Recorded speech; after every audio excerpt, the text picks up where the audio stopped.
బెదిరిస్తున్నారా రాష్ట్ర ప్రజలని చెప్పి కూటమి ప్రభుత్వం ఆరోపిస్తుంది. ఈ కూటమి ప్రభుత్వం అసలు ఏంటండి రప్ప ఏంటండి?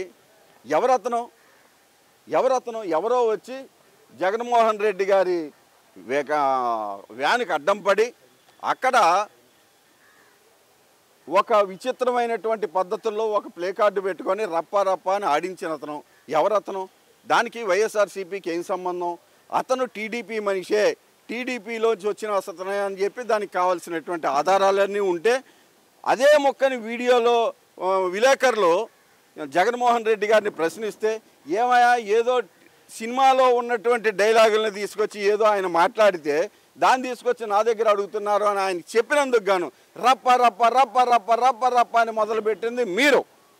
దాన్ని హైలైట్ చేస్తూ దాన్ని ఏదో పెద్ద అంతర్జాతీయ సమస్య అయినట్టుగా ఇది చిత్రీకరిస్తూ జగన్మోహన్ రెడ్డి గారికి ఆపాదించింది మీరు.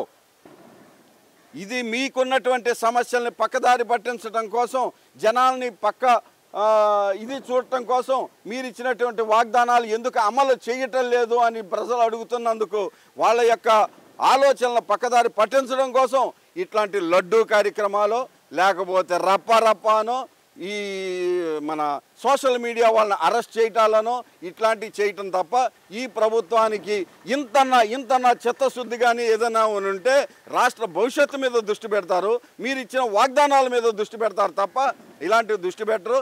ఈ రప్ప ఈ దిక్కుమాలిన డైలాగులు ఇవన్నీ పాతబడిపోయిన డైలాగులు మళ్ళీ వీటిల్నే పట్టుకొని వేలాడటానికి ఆ ప్రభుత్వానికి బుద్ధి ఉందో లేదో నాకు తెలియదు, కానీ ఇదే మాటలు మాట్లాడుకోవడానికి మాకు సిగ్గు అనిపిస్తుంది.